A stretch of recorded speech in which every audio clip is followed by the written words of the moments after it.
Cleveland Browns fans, buckle up, because what happened last Sunday wasn't just a quarterback change. It was chaos on display. Picture this.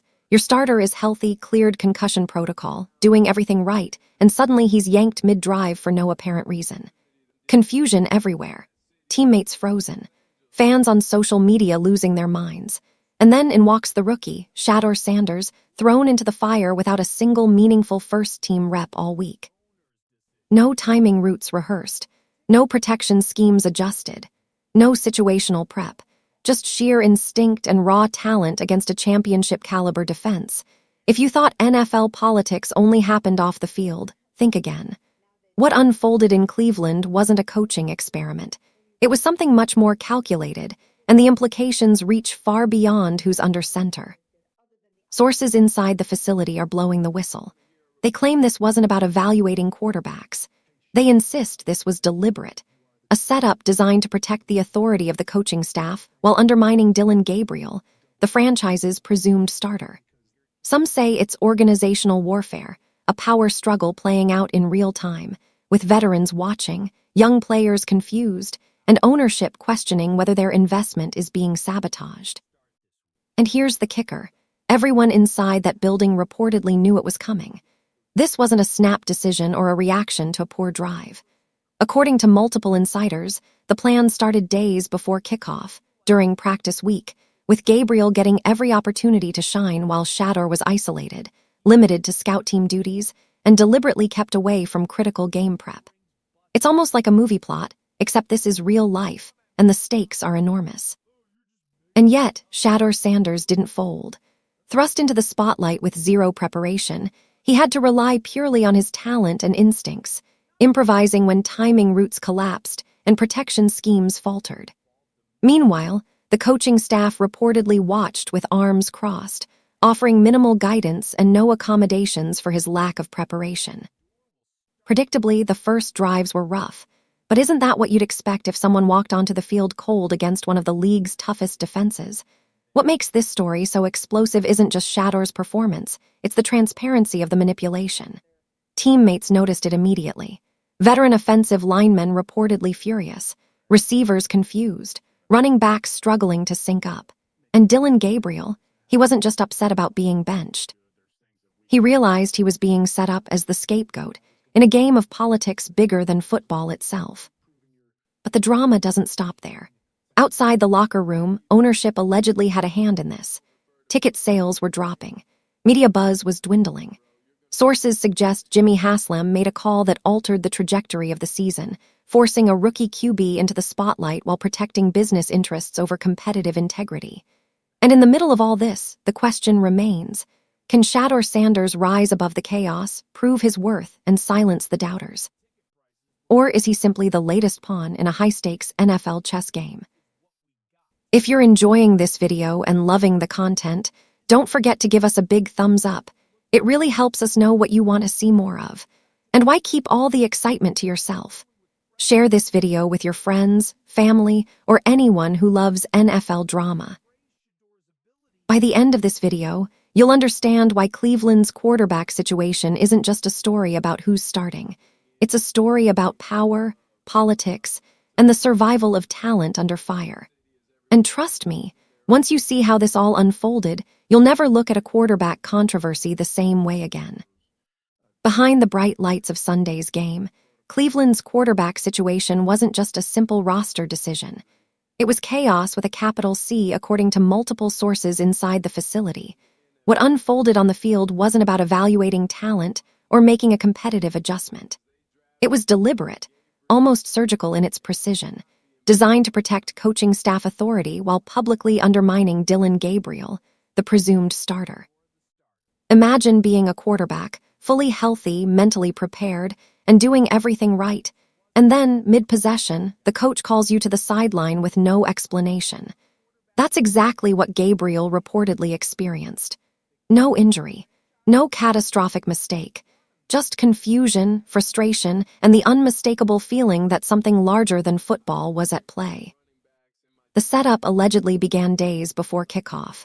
During practice week, Gabriel received every possible opportunity to install the game plan. First-team reps? Check. Timing routes with starting receivers. Check. Full participation in situational walkthroughs tailored for the Ravens' defense. Absolutely. Meanwhile, Shedeur Sanders was relegated to the scout team. His repetitions were minimal, his exposure to the actual game plan almost non-existent. Offensive linemen weren't adjusting schemes for his mobility. Receivers weren't running routes in sync with his timing. Quarterback meetings barely included him, focusing only on generic developmental concepts rather than the details he would need to step onto the field mid-drive. Sources describe it as a deliberate design. If Shedeur were ever called upon, he would be unprepared, and his struggles would reflect poorly on him, not the system orchestrating the scenario. Then came game day. Mid-second quarter, Gabriel is performing adequately, making short checkdowns, handing the ball off, and moving the offense responsibly. Suddenly, he's summoned to the sideline. No injury report, no explanation, nothing tactical, only a vague response. "We're trying something different." Confusion ripples through the team. Gabriel's reaction, sources say, was immediate. He recognized this wasn't about performance. It was about politics. At that exact moment, Shedeur Sanders was thrust onto the field, completely unprepared.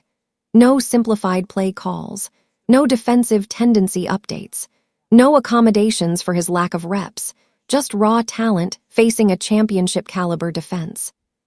The fallout was immediate and visible. Receivers consistently mistimed routes because they'd been practicing with Gabriel all week. Offensive linemen were out of sync, running protections designed for someone else.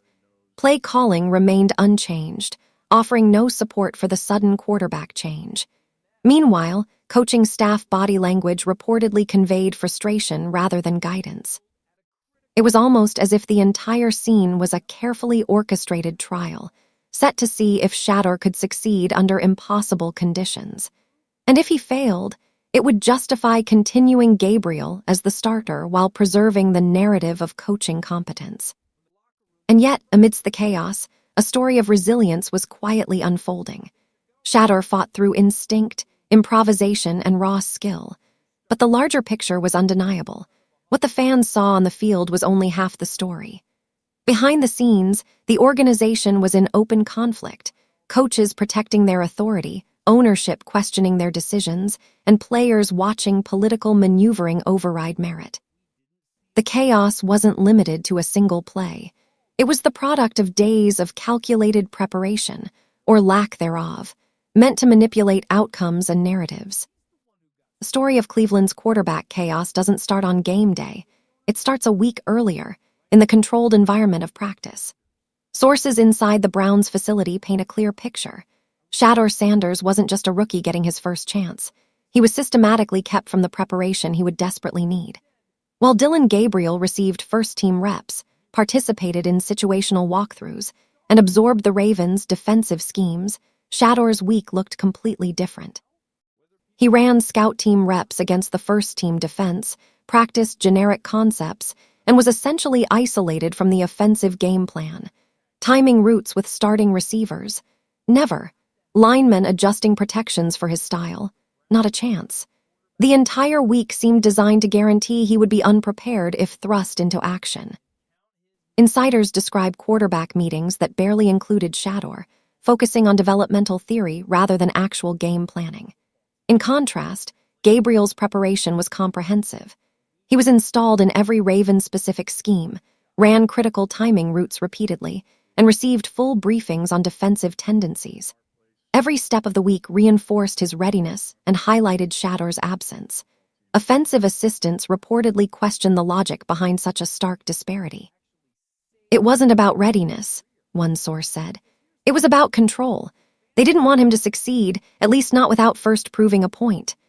The point, according to insiders, was political, to protect the coaching staff's authority while manufacturing a scenario where Shedeur's struggles could justify keeping Gabriel as the starter.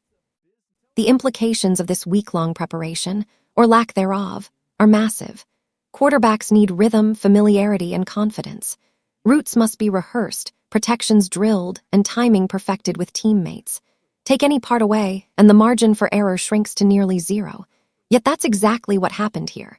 Shedeur's preparation was intentionally limited, forcing him into a situation where failure was likely if called upon. and failure would be publicly visible. The strategic isolation wasn't subtle. It was calculated, and sources insist multiple coaches knew exactly what they were doing. Meanwhile, Gabriel's consistent reps not only built his confidence, but also created a stark contrast when Shedeur suddenly appeared on the field. Teammates immediately noticed the difference.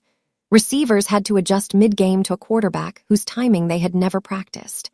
Offensive linemen had to improvise protections designed for Gabriel. And Shedeur, reportedly caught off guard, had to make decisions without any of the preparation that quarterbacks rely on. The week's preparation, or the deliberate lack thereof, was the setup for the mid-game drama that followed. This isn't just a story about poor coaching or rookie mistakes. This is about deliberate manipulation, a week-long orchestration that set the stage for organizational chaos to spill into the public eye.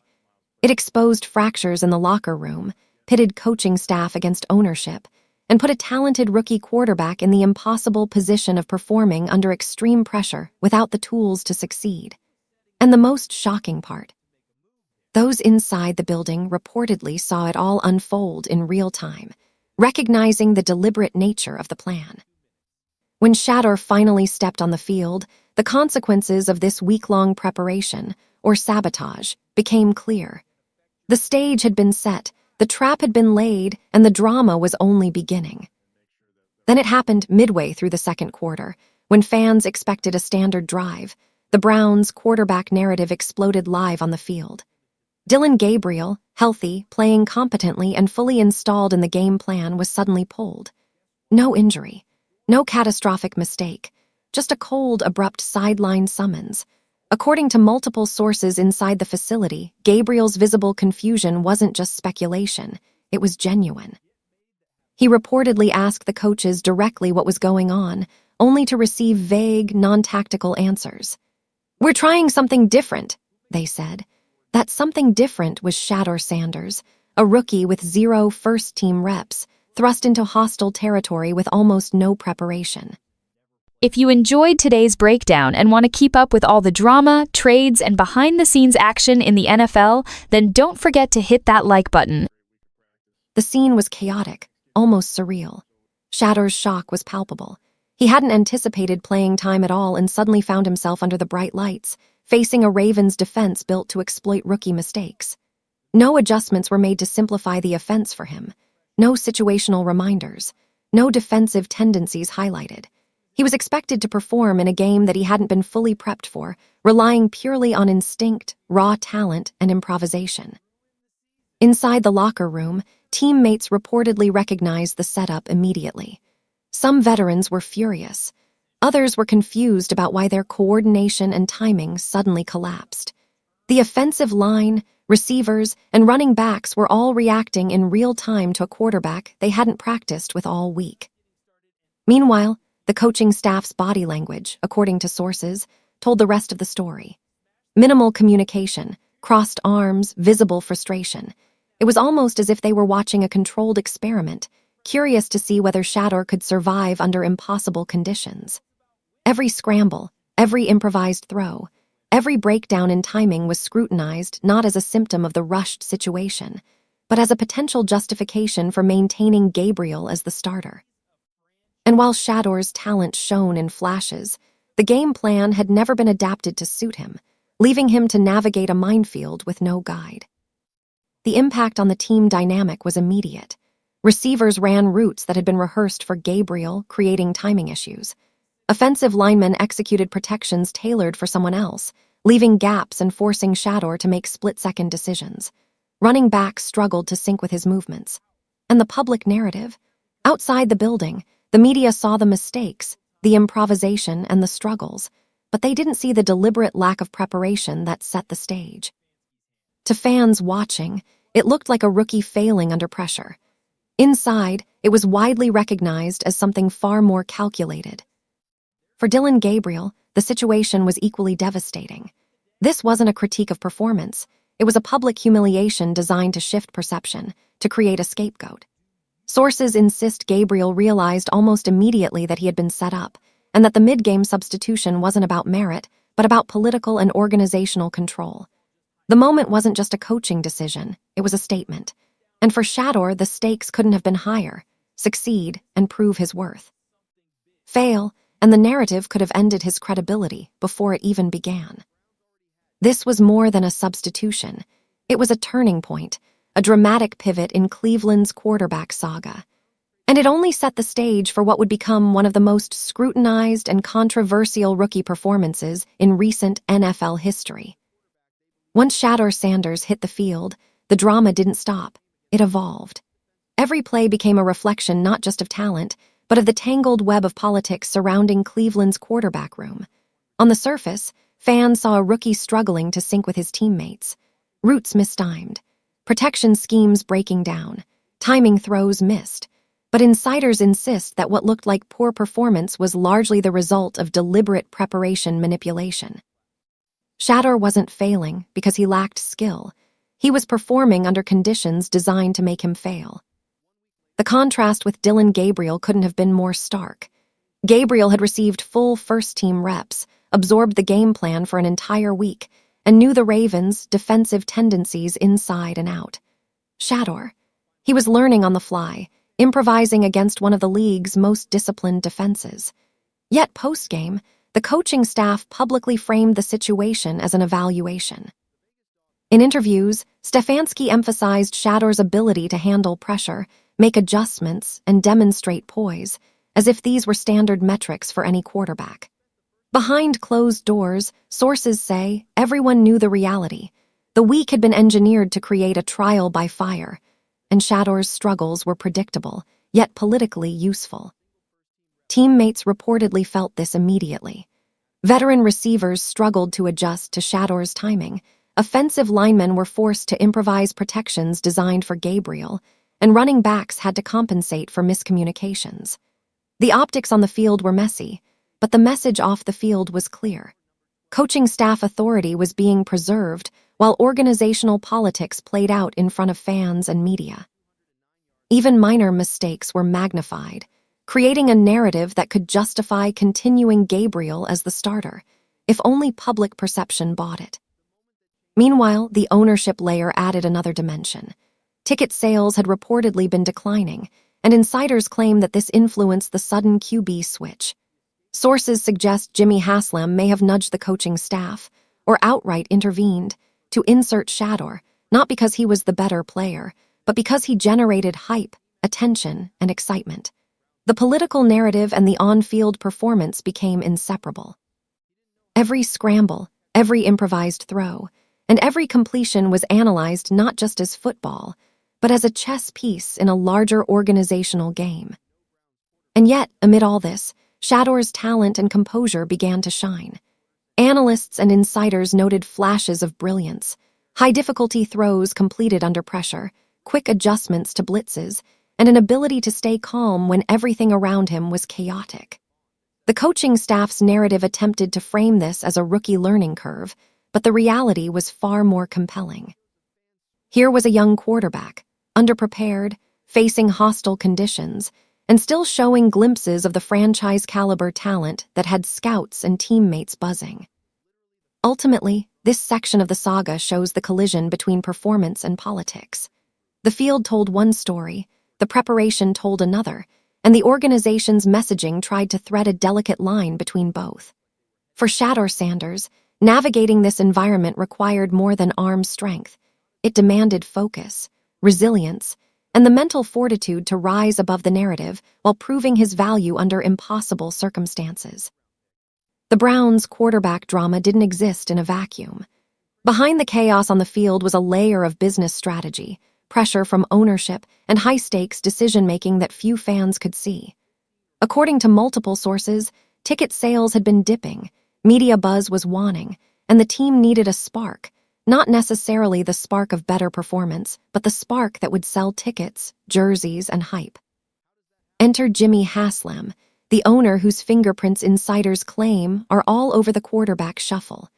Sources suggest that when it became clear the crowd wasn't buying what the Browns were selling, Haslam made a phone call that changed the trajectory of the franchise in an instant.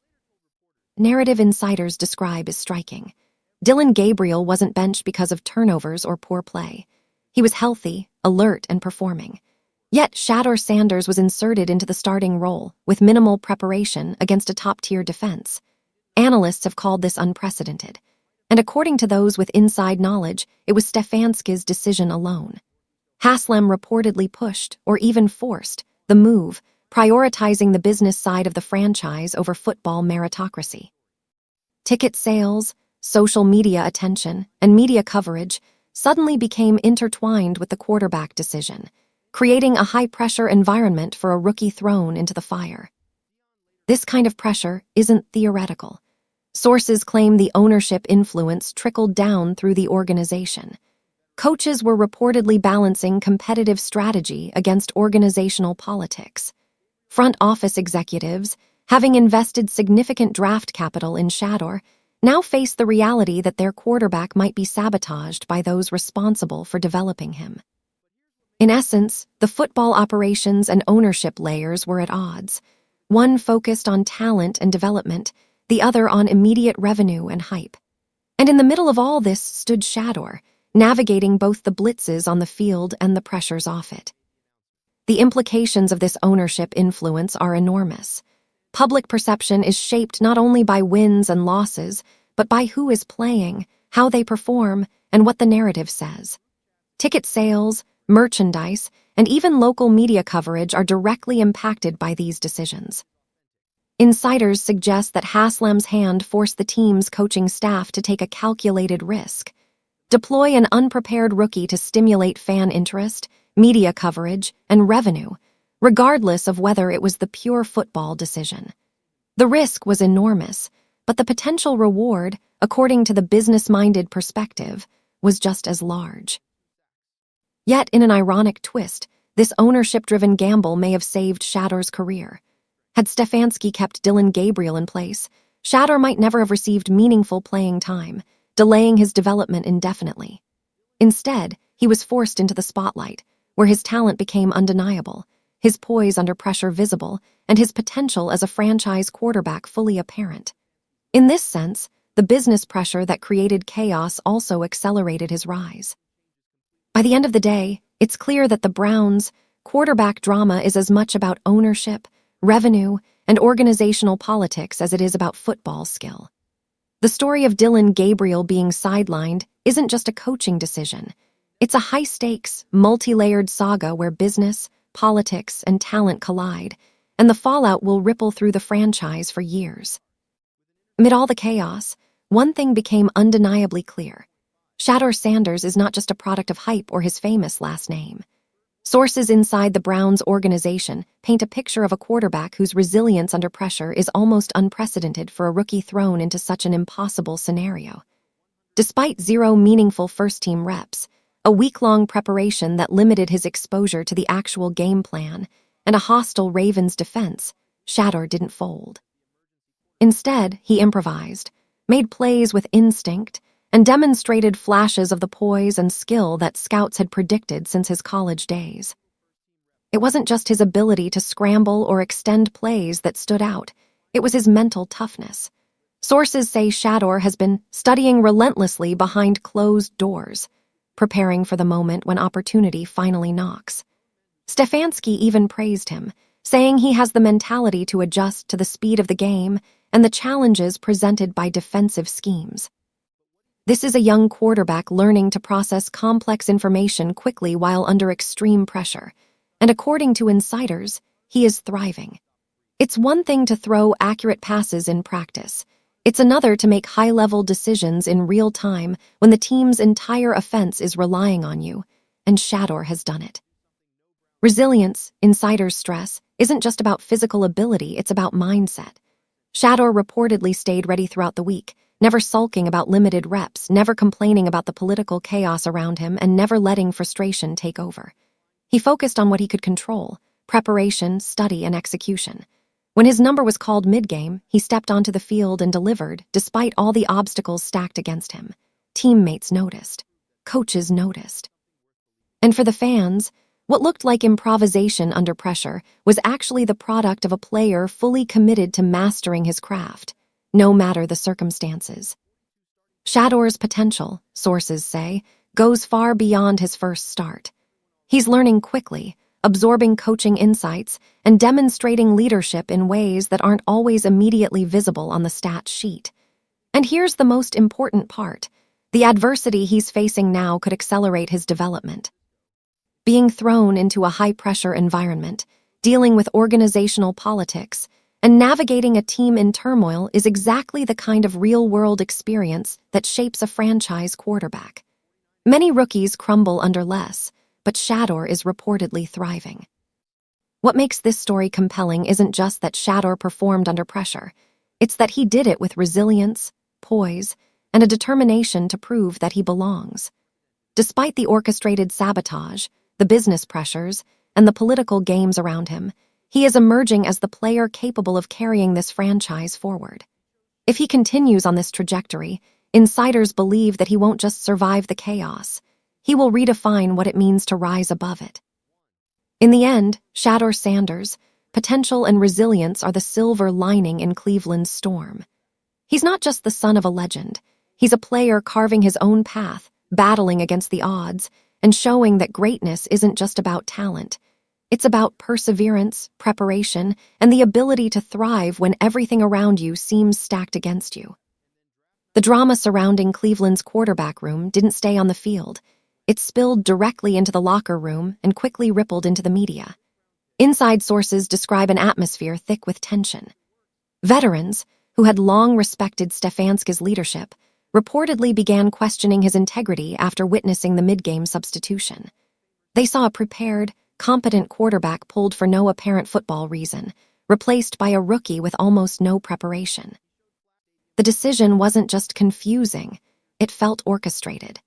Some veteran players reportedly voiced frustration privately, feeling that their own performance and cohesion were being undermined by political maneuvering rather than competitive strategy. Younger players, too, were caught in the crossfire. Watching the coaching staff prioritize politics over meritocracy left them disillusioned. They saw firsthand that talent and preparation could be overshadowed by organizational gamesmanship, and it affected morale. Receivers struggled to adjust mid-drive, offensive linemen had to improvise protections, and running backs navigated miscommunications. The team wasn't just dealing with a rookie quarterback's learning curve. It was contending with a disruption intentionally created behind the scenes. Meanwhile, the media immediately picked up on the chaos. Analysts reviewing game film began connecting dots that weren't visible to the average fan. They noted that Shedeur's struggles weren't the result of poor talent or lack of effort. They were largely due to systematic preparation denial. Beat reporters, often close to the team, started highlighting inconsistencies between the team's public statements and the reality insiders were reporting. Questions arose. Why bench a healthy, capable quarterback mid-drive? Why insert an unprepared rookie without adjusting protections or play calling? The narrative that had been tightly controlled by the coaching staff and ownership was now fraying in public view. Social media amplified the fallout. Fans debated endlessly, with some defending Shedeur as a rising star and others criticizing the team for perceived mismanagement.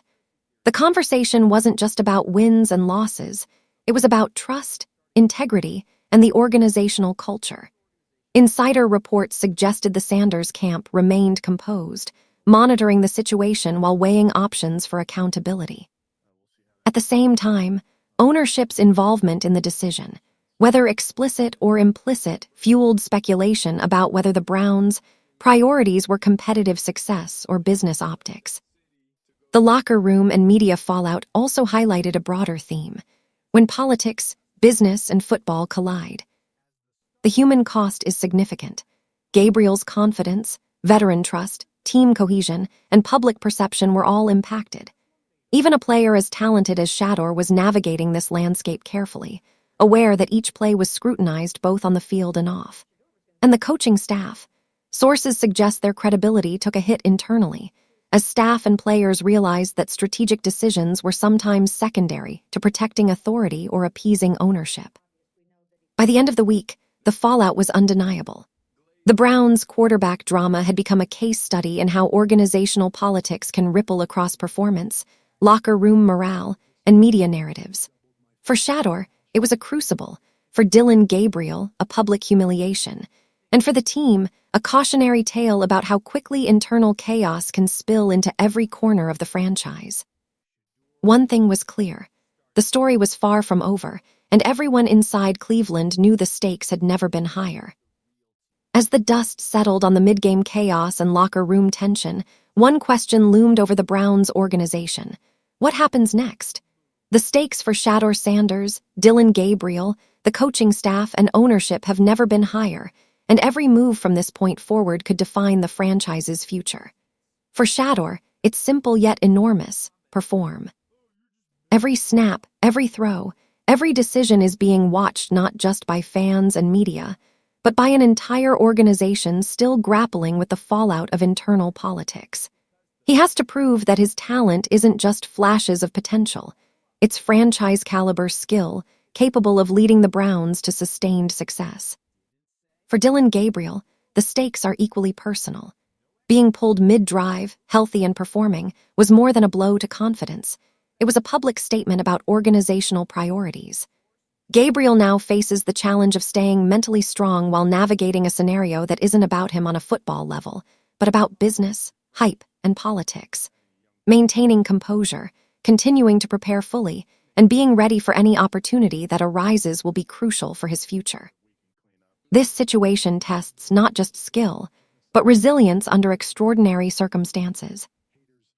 Coaching staff, meanwhile, must walk a tightrope. The optics of the mid-game substitution, the week-long preparation disparity, and the fallout in the locker room have damaged credibility in certain circles. Stefanski's challenge moving forward is to balance player development, competitive success, and organizational expectations. Every decision will be scrutinized. Overprotect Shedeur and risk criticism for favoritism.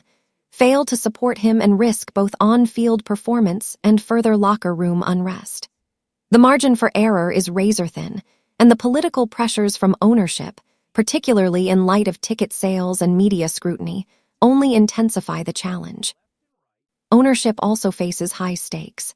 Jimmy Haslam's involvement, whether direct or implied, set the narrative in motion and now ties the front office to the quarterback's success or failure. A winning streak by Shedeur could justify the decision and restore faith in the organization's ability to manage both business and football interests. But a slump or high-profile mistake could escalate scrutiny, ignite media criticism, and deepen locker room division. The stakes extend beyond the field. They reach every corner of the franchise, from finances to fan loyalty to long-term reputation. And finally, the broader implication. This saga has become more than a single game or a single quarterback battle.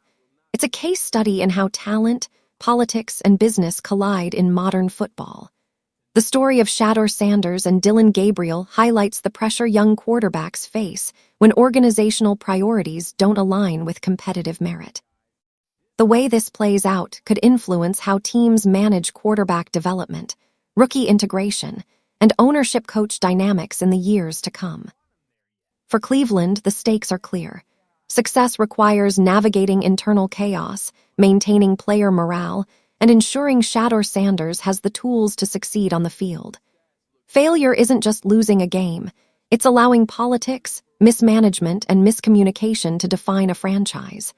Every snap, every call, every practice matters. And as fans, analysts, and insiders watch closely, one thing is certain. The Browns' quarterback saga is far from over, and the consequences will reverberate well beyond Sunday's final whistle. As the smoke clears from one of the most controversial midseason quarterback decisions in recent memory, one reality becomes undeniable. Shedeur Sanders' era has officially begun. What started as a chaotic, politically charged decision, an unprepared rookie thrown into the fire while Dillon Gabriel was benched despite being healthy and ready, has now transformed into a defining moment for the Browns organization. The team, the fans, and the media are witnessing not just the emergence of a player, but the rise of a new franchise identity. This is a turning point, the kind of moment that will be analyzed, debated, and remembered for years to come. Shedeur's debut was more than just a football performance. It was a test of character, preparation, and resilience. Sources inside the organization emphasized that his ability to handle pressure, absorb defensive schemes in real time, and make plays under nearly impossible circumstances has set him apart. He didn't have the luxury of a full week of first-team reps, tailored protection schemes, or simplified play calls. What he had was raw talent, mental toughness, and the determination to seize an opportunity that could have easily been a career-ending trap. In that sense, Shedeur didn't just play quarterback, he defined what it means to rise above chaos. Meanwhile, the broader organizational implications are profound. Coaching staff credibility, locker room trust, and ownership involvement have all been tested, and the events of this week will influence how Cleveland manages both talent and politics in the future. Dillon Gabriel's sidelining, though controversial, highlighted the delicate balance between meritocracy and business in professional football. Every decision made from this point forward will be scrutinized under the lens of whether the organization prioritizes winning, development, or political convenience. The stakes are higher than ever. For Shedeur Sanders, the path ahead remains challenging, but promising. His early performances suggest not just potential, but franchise-level capability. Sources indicate that behind the scenes, he is studying, preparing, and growing into the leadership role that the Browns desperately need. Every successful play adds legitimacy to the narrative that he can thrive under pressure, navigate organizational complexity, and become the centerpiece of a team that has struggled to find stability at quarterback for years. Fans, analysts, and insiders alike are beginning to recognize that his resilience is as remarkable as his arm's strength or accuracy. And perhaps the most compelling element of this saga is the way it reframes the conversation about opportunity, adversity, and timing. Shedeur Sanders' rise didn't come from a perfectly planned development path. It came from chaos, political maneuvering, and high-stakes pressure. Yet, in navigating these challenges, he has proven that greatness isn't about circumstance. It's about preparation, mindset, and the ability to deliver when the world expects you to fail. In the end, the Browns are at a crossroads. They can continue down the path of internal politics and uncertainty, or they can rally behind their young quarterback, embrace his potential, and finally build a team around a leader who has already demonstrated poise, talent, and resilience under fire. The era of Shedeur Sanders is not just beginning, it is demanding recognition, respect, and most importantly, results. And one thing is clear, whether through controversy, triumph, or both, this quarterback is no longer just a prospect. He is the future of Cleveland football. If you enjoyed today's breakdown and want to keep up with all the drama, trades, and behind-the-scenes action in the NFL, then don't forget to hit that like button. It really helps this channel grow and lets us know you love this kind of content. And hey, don't keep it to yourself. Share this video with your friends, your group chats, or anyone who loves football as much as you do. The more the conversation spreads, the better it gets. Most importantly, if you haven't already, make sure you subscribe to the channel and tap the notification bell. That way, you'll never miss when we drop fresh stories, wild rumors, or breaking updates that the mainstream media won't talk about.